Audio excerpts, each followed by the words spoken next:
vuelve una herramienta muy importante del líder para con su equipo. Y definitivamente el liderazgo transformacional, ese estilo de liderazgo que nos va a ayudar a gestionar las tareas en este contexto, ¿no? Porque el líder transformacional va a tener una mirada más integradora, más holística, también de anticipación a los cambios. Hay una frase que también creo que le he comentado acá, eh, que nos señala que la mejor manera de gestionar los cambios, y yo haría un símil, ¿no? La mejor manera de gestionar en situaciones de incertidumbre es adelantarse, ¿no? Adelantarse a los cambios, adelantarse a estas situaciones. Y para eso tenemos que ser visionarios, ¿no? Ver un poquito más allá. Así como ya les había dicho, ¿no? Que tenemos que tener nuestra espada del augurio, ¿no? ¿Les he dicho eso? ¿Sí? ¿Sí, no?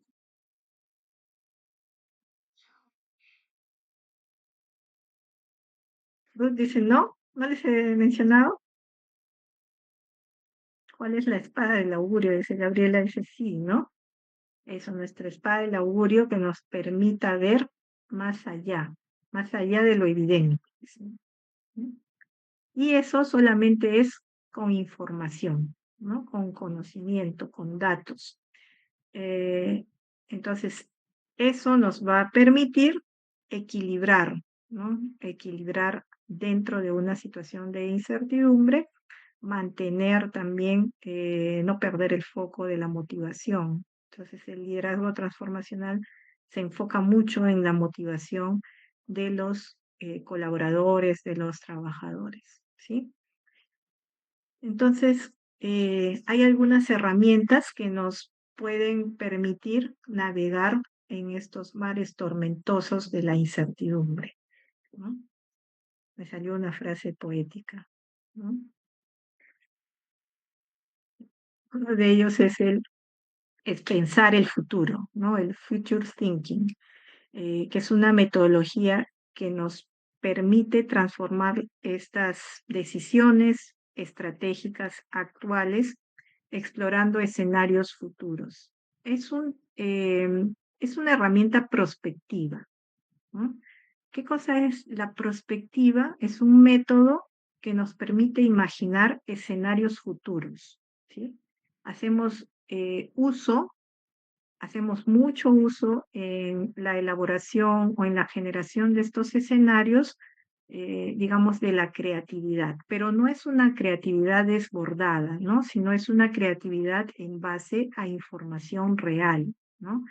O sea, no es que nos imaginamos por imaginarnos, sino tiene cauces esa imaginación y los cauces van a estar dados por la información, ¿sí? Porque lo que se trata es de crear posibles escenarios respecto de una situación, pero ese diseño de esos escenarios proviene de datos, ¿no? Proviene de datos reales, de tendencias estadísticas, etcétera, ¿sí? Entonces, esa herramienta del pensar el futuro, ¿no? Diseñar el futuro, corresponde a este método prospectivo, que también creo que les había mencionado, ahora se utiliza mucho en la planificación estratégica, porque la prospectiva nos permite agilidad, nos permite flexibilidad, ¿no? Al pensar diversos tipos de escenarios frente a una situación futura, entonces nos da agilidad, nos da la posibilidad de tener alternativas. Entonces, ¿qué principalmente hace la prospectiva? Principalmente construye tres escenarios, ¿no? Un escenario ideal, un escenario absolutamente desfavorable y un escenario, digamos, equilibrado, ¿no? Entonces, esa es una herramienta muy potente cuando cuando enfrentamos una situación de incertidumbre. También la inteligencia artificial ahora puede ser una ayuda para el líder, para el gestor, para el directivo, en el sentido de que, o sea, no para reemplazar, ¿no? mm, digamos, nuestra toma de decisiones, sino para ampliar nuestra capacidad de análisis, porque, digamos, esta herramienta podría procesar, ¿no? Una gran cantidad de datos mucho más rápido de lo que puede hacer el cerebro humano. Y eso nos puede ayudar en la toma de decisiones, ¿no? Y acá quiero destacar esta idea, ¿no? Es una aliada, ¿no? Es una herramienta, la inteligencia artificial, no para reemplazarnos. Y eso un poco a veces, medio en broma, medio en serio, les, les digo a los conductores, ¿no? Cuando tomo taxi, entonces, ahora siempre se basan en los aplicativos, ¿no? En el Waze, etcétera, ¿no? Ya sabemos, ¿no? El Waze muchas veces que nos lleva por parajes, por pasajes inhóspitos, ¿no? Entonces, cuando me responden, ¿no? No, señora, ¿no? Me dicen, el Waze dice que vayamos por acá, ¿no? Entonces, como les digo, medio en broma, medio en serio, les digo, bueno, el Waze es un robot, ¿no? mm, digamos, todavía el Waze no piensa como el humano, ¿no? Y un poco quiero decirle que no tiene que hacer caso absolutamente ciegamente del Waze, ¿no? El Waze es una herramienta, pero no tiene por qué reemplazar nuestro juicio, ¿no? Y ahí vemos eso, ¿no? La, eh, cómo para tomar la decisión, ¿no? Por dónde ir, ¿no? Es una decisión, ¿no? Por dónde ir, ahí entra también la experiencia, cómo la experiencia también nos ayuda a tomar buenas decisiones. ¿Y dónde se ve la experiencia en este ejemplo sencillo de conducir, ¿no? Hay conductores con muchos años de experiencia que conocen las rutas, las calles, ¿no? Y no necesitan el Waze o lo necesitan en un nivel, digamos, muy acotado, ¿no? Entonces, digamos, en ese ejemplo sencillo de tomar la decisión de por dónde ir, ¿no? ¿Qué ruta tomar? Ahí podemos ver cómo las herramientas digitales, la tecnología nos puede ayudar, ¿no? Nos puede ayudar, sí, pero no debemos dejarlo todo en manos de la tecnología, ¿no? Finalmente, también quienes diseñamos estas herramientas somos los seres humanos, ¿no? Entonces, esa es, digamos, eh, digamos, la pequeña crítica que a veces les hago a los conductores que creen ciegamente, ¿no? En el, en la, en la app, ¿no? Ujú. Entonces, la idea es que estas herramientas nos ayudan, ¿no? Y esto es lo que les estaba hablando de la prospectiva, ¿no? Esa capacidad de poder imaginar escenarios futuros, ¿no? Eh, estas herramientas nacen, ¿no? O tienen, digamos, como antecedente esa necesidad casi humana de poder ver el futuro, ¿no? De predecir el futuro. Por eso una de estas herramientas de prospectiva se llama el método Delfos o el método Delphi también, porque hace referencia a qué. ¿Qué era Delfos? ¿Qué era Delfos?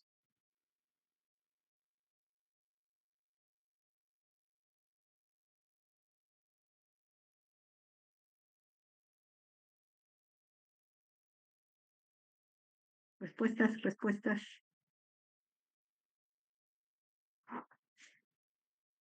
No podemos avanzar, no podemos terminar.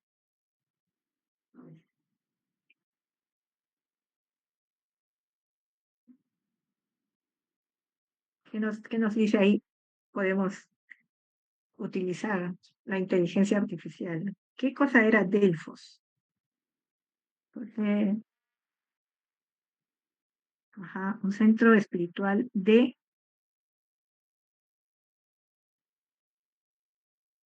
es en la antigua Grecia, ¿no? Un centro donde uno Hablaba, iba a buscar las respuestas, ¿no? Algo así. ajá, las respuestas, donde iban, dice, antes de ir a la batalla, iban allí a buscar cómo iba a resultar la batalla, la guerra, ¿no? Y Delfos era un gran centro, sí, espiritual y donde iban a consultar al oráculo. Era muy famoso el oráculo de Delfos en Grecia, ¿no? Entonces, por eso le pusieron el nombre, ¿no? El método Delfos o el método Delphi. Dice que, no, esta es la historia de Alejandro Magno, no es del oráculo de Delfos. ¿No? Que Alejandro, ¿han escuchado del nudo gordiano? Es un nudo gordiano, dicen, ¿no? ¿Han escuchado esa frase?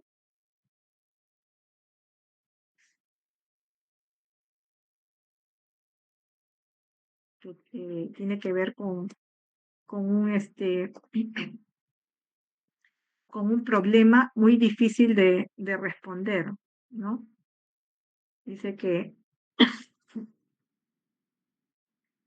bueno, había un nudo, ¿no? En una ciudad de bueno, que ahora me parece que es Turquía. Y el oráculo había profetizado que quien desatara ese nudo eh, sería, digamos, el emperador de todo el mundo que se conocía en ese momento, ¿no? El nudo gordiano. ¿Sí? Entonces, cuando Alejandro Magno llegó a esta ciudad, fue, ¿no? Fue a desatar el nudo gordiano. ¿Y qué creen? ¿Lo logró o no lo logró?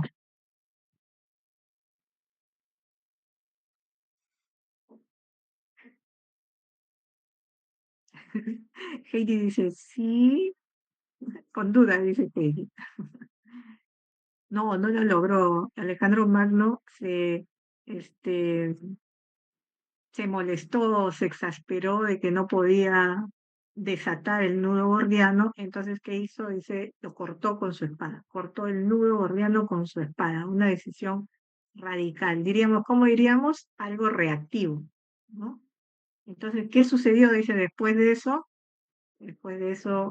Alejandro Magno marchó hacia la conquista del Asia, pero, pero ¿qué pasó? Murió, ¿no? Entonces, eh, atribuyen, ¿no? A digamos, a esa reacción, parte de que no, de que haya fracasado, ¿no? Que no haya podido desatar el famoso nudo gordiano. Entonces, estas historias que nos hacen referencia a esa necesidad de conocer, de anticiparnos al futuro, se conoce, como les había mencionado, la, este método, los métodos prospectivos en general, ¿no? Las herramientas prospectivas en general, que ahora hay muchas, ¿no? Eh, y que nos ayuda a mirar, a anticiparnos, ¿no? Al futuro. También es materia digamos, de debate. ¿Cuál es el estilo o el modelo que debemos adoptar de liderazgo en una situación de crisis, ¿no? Habíamos señalado que un liderazgo transformacional es el más adecuado en estas circunstancias, ¿no? Pero también, como habíamos indicado, estos estilos de liderazgo no se dan de manera pura, ¿no? 100%, sino que son los estilos que más predominan, ¿no? Por eso, cuando decimos, no, este es un líder democrático, no significa que todo el tiempo pues esté en el ejercicio de ese estilo democrático, ¿no? Sino que ese es el estilo que predomina en esa persona.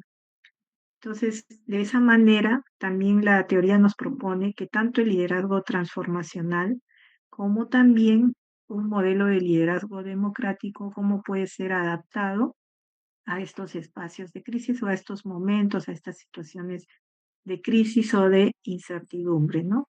Porque un liderazgo democrático lo que va a promover sobre todo es el aprendizaje, ¿no? El líder transformacional, esa parte de lo transformacional, lo que va a ayudar al equipo es a tener confianza, ¿no?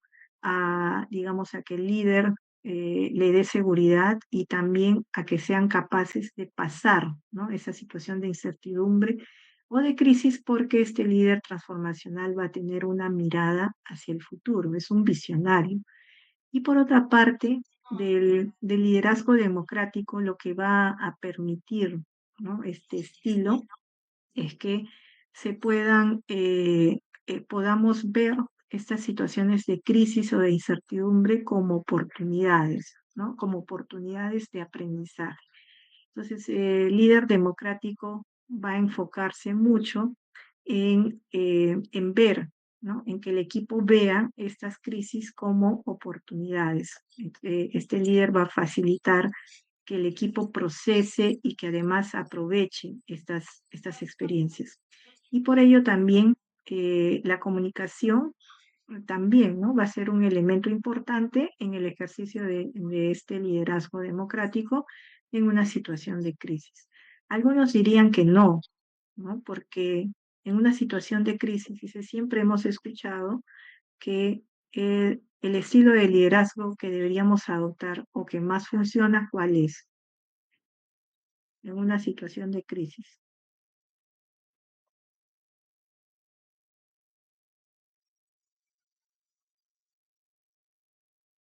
¿Qué es lo que siempre hemos leído o lo que siempre mencionamos, que en una situación de crisis, ¿cuál es el liderazgo el autoritario, ¿no? Un liderazgo más directivo, ¿no? Porque dice, necesitamos tener certezas. Y el líder autoritario, un líder más directivo, nos da eso, ¿no? Nos da más certezas, ¿no? Vamos por acá, ¿sí? Entonces, pero esta propuesta más bien nos habla de que también un liderazgo democrático puede ser positivo, ¿no? En el sentido de la flexibilidad, ¿no? Que nos va a dar ese líder democrático con, digamos, con alguna orientación, porque si no ya sería un liderazgo laissez-faire, ¿no? Entonces, ese líder, de este liderazgo democrático se recoge eso, ¿no? La posibilidad de construir aprendizaje a partir de esa situación de crisis. ¿Sí, Alicia? Profesora, ahí tenía una duda con lo que dice, porque, claro, me acuerdo que en una de las clases hablamos Ujú, sobre el liderazgo transformacional, que entiendo es el ujú. que hoy en cierta forma funciona porque se va adaptando, pero entendería que también estos otros estilos más, digamos, tradicionales, ¿no? Como el autoritario, el afiliativo y otros, creo que te sirven para usarlos dependiendo de la situación, ¿verdad? Sí, sí, podemos recoger, ¿no? Por ejemplo, acá el liderazgo, de lo que recogemos de liderazgo democrático es esa posibilidad de aprendizaje del grupo, ¿no? Y eso solamente, digamos, lo va a promover muchísimo más un líder democrático, ¿no? Porque el líder democrático es el que hace partícipe a los miembros del equipo en digamos, en el análisis, en la evaluación, en la toma de decisiones también, ¿no? Entonces, por eso es que acá se recoge, ¿no? Estas características de un líder democrático, ¿no? Sin Ok, duda, gracias, profesora. ¿no?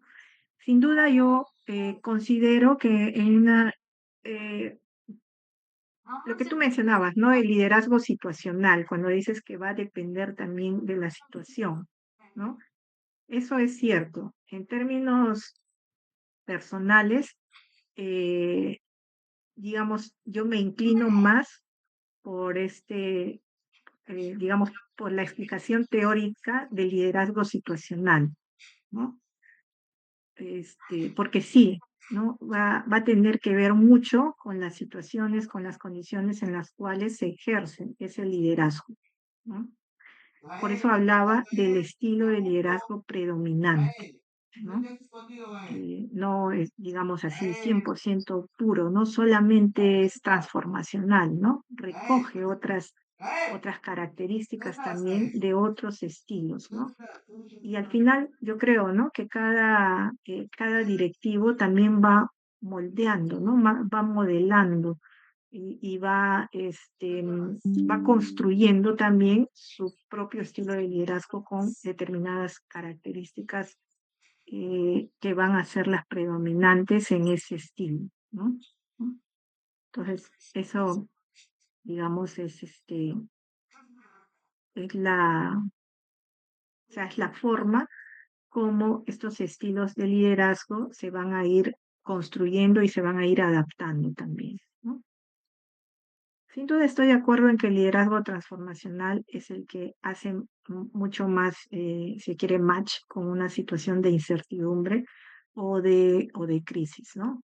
Para poder conducir al equipo, ¿no? Porque el líder transformacional, como repito, una de sus características centrales es que puede mirar, ¿no? Más allá. Por eso transforma, ¿no? Por eso es transformacional. Entonces, eso es lo que va a ayudar al grupo a avanzar, a salir de esa situación de incertidumbre, ¿no? Freddy Galvez es de nuestro grupo, perdón, que me está solicitando la admisión acá. ¿Lo conoce? Creo que no. A ver, vamos a ver qué dice. Ujú. Entonces, para ir avanzando, para ir culminando con esta parte de nuestra sesión, es necesario enfatizar en la idea de anticiparnos, o sea, en la idea de prepararnos. ¿Y qué podemos hacer, ¿no? Frente a estas situaciones, para enfrentar estas situaciones?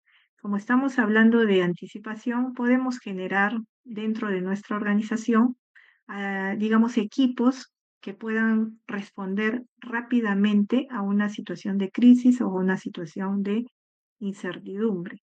Entonces, este equipo que podría ser como un equipo de alto rendimiento, ¿no? Recuerde, podría tener esas características, ¿no? Porque es un grupo reducido, no pueden ser muchas personas, con roles también claramente definidos y con capacidad de tomar decisiones también. Y con canales de comunicación directa con los líderes, con los jefes, con los directivos.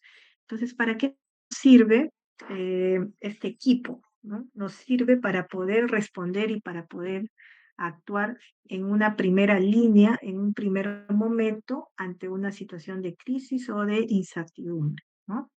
Entonces, eso podemos tener, ¿no? Como una estrategia de prevención, de anticipación a estas situaciones, ¿no? También poder manejar, ¿no? Que los equipos, sobre todo estos equipos que van a actuar en un primer momento, también que manejen herramientas, metodologías que permitan diagnosticar con precisión y también con agilidad, digamos, las causas o las posibles respuestas frente a una situación de este tipo, ¿no? Y también poder mantener o profundizar, fortalecer aquellos aspectos de la cultura organizacional como los rituales del equipo, también espacios de escucha, de comunicación que mantengan la cohesión del grupo, ¿no? Frente a situaciones de crisis. Usualmente los equipos y los grupos responden con mayor cohesión, ¿no? Si quisiéramos decir, es una respuesta casi natural de los grupos, ¿no? Frente a una amenaza externa, el grupo se va a cohesionar, ¿no? Ahí es altamente probable que se eliminen muchas diferencias, muchas discrepancias, ¿no? Porque es una reacción de protección del grupo frente a factores externos, ¿sí? Es como nosotros, ¿no? Cuando, digamos, ¿no? si tuviéramos una guerra con algún país externo, si fuéramos agredidos por un país externo, ¿cómo reaccionaríamos?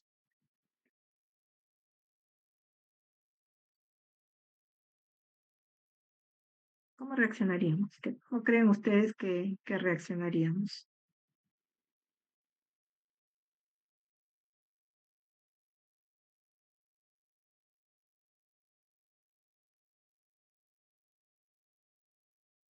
Creo que puedes repetir la pregunta, por favor. Digamos, si el Perú fuera agredido por un país, por otro país, ¿no? X, ¿cómo reaccionaríamos como país, como grupo, ¿no? A la guerra, a la batalla, a ¿Ah? defender. Ya, pero ¿qué? ¿Estaríamos desunidos? ¿Nos mostraríamos desunidos? Ah, no, pues ahí creo que nos uniríamos por un objetivo, ¿no? Claro, ¿no? Frente a una, digamos, por eso decía, ¿no? Es la de forma casi natural cómo se comportan los grupos, ¿no? Frente a una, digamos, agresión externa o una amenaza externa que percibe el grupo, se va a cohesionar, se va a unir más, ¿no? Claro, ahí Geraldine nos pone el ejemplo del Mundial del Desayuno, ganó el pan con chicharrón, ¿no? Estamos en competencia con otros países, ¿no? O también cuando hablan del pisco, ¿no? Cuando hablan del pisco, uy, no, ahí todos somos peruanos, ¿no? Pero de ahí ni tomamos pisco, ¿no? O a ver, eh, esas incoherencias, ¿no? A ver, yo no he hecho esa investigación, ¿no? Pero yo creo que, a ver, ¿cuál es el consumo de pisco en el Perú y cuál es el consumo de cerveza? Apuesto que gana la cerveza, ¿no? Pero cuando hay la competencia, ¿no? Con otros países, el pisco es peruano, ¿no? Guau, ¿sí? Pero Métase voy con a todo hacer menos con la cerveza peruana. ¿Ve? Ahí está. Voy a hacer esa investigación. ¿Qué consumimos más en el Perú? El pisco que es peruano o la cerveza? A ver. Ujú. Entonces, digamos, así es como respondemos los grupos, ¿no? El agua, dice Lisbeth. Bueno, ahora sí, ¿no? Está de moda en las nuevas generaciones tomar agua. Ujú. Entonces, volviendo a la incertidumbre, y a las herramientas que tenemos frente a la incertidumbre, decía que una de esas últimas que mencionaba era mantener la cohesión grupal, ¿no? Desarrollar estrategias para mantener la cohesión grupal. Y reafirmar nada más, en este caso, de cuando estamos frente a una situación de incertidumbre, que también la intuición, como habíamos señalado, nos puede ayudar, pero esta intuición tiene que ser producto de la información, o sea, tiene que, digamos, recoger o también cruzar, si se quiere, datos con, de otras fuentes, ¿no? Recibir también las miradas de otros integrantes del equipo, ¿no? No solamente puramente en la intuición, ¿sí?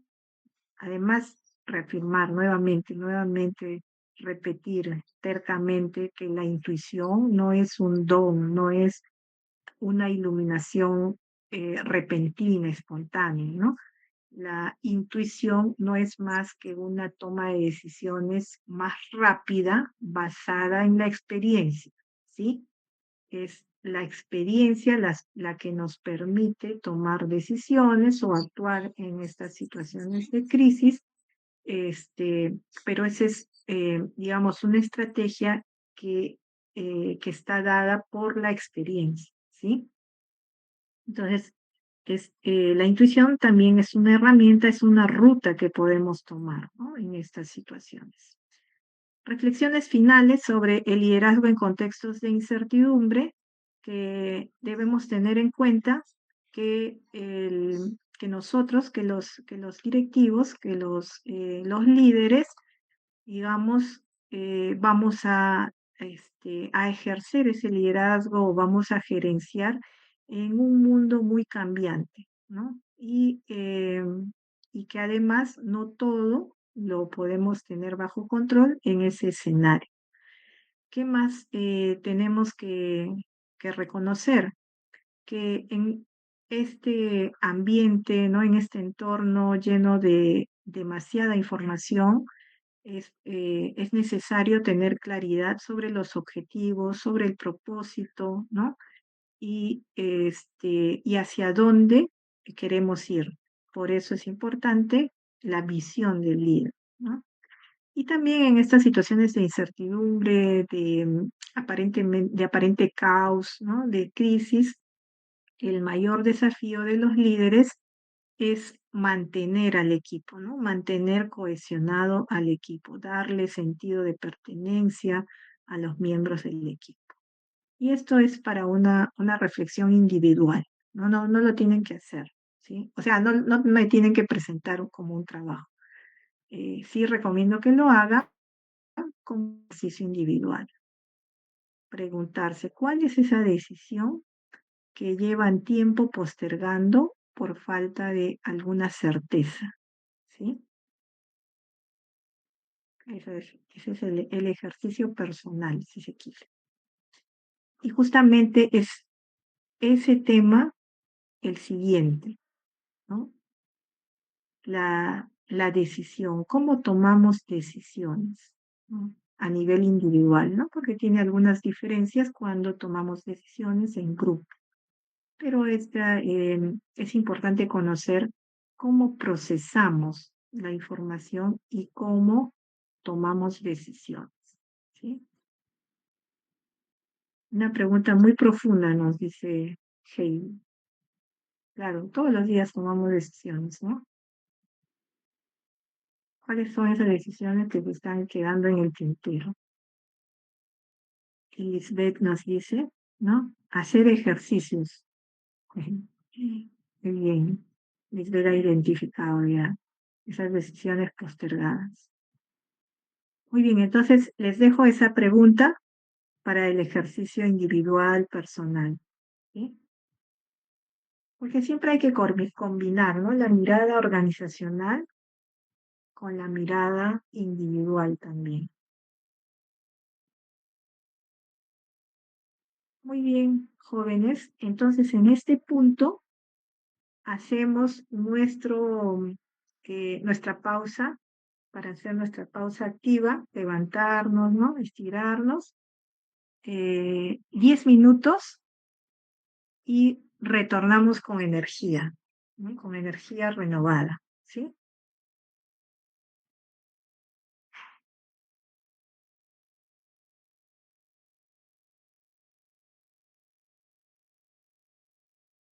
Está muy bien, le va a ir. Gabriela, ¿están de acuerdo? Ujú. Dice también. Bien, vayamos a nuestra pausa.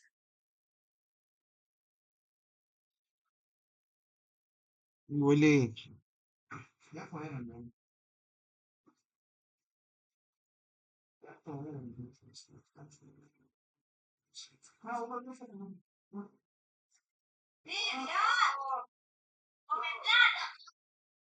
Carmen, va a comprar ramen, Willy, pues ya no le pegues.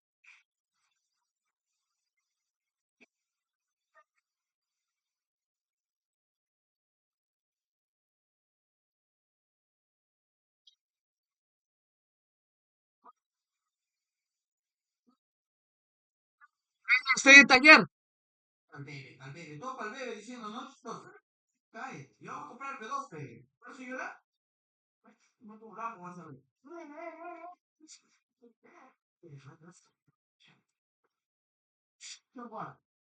No terminé ni de comer.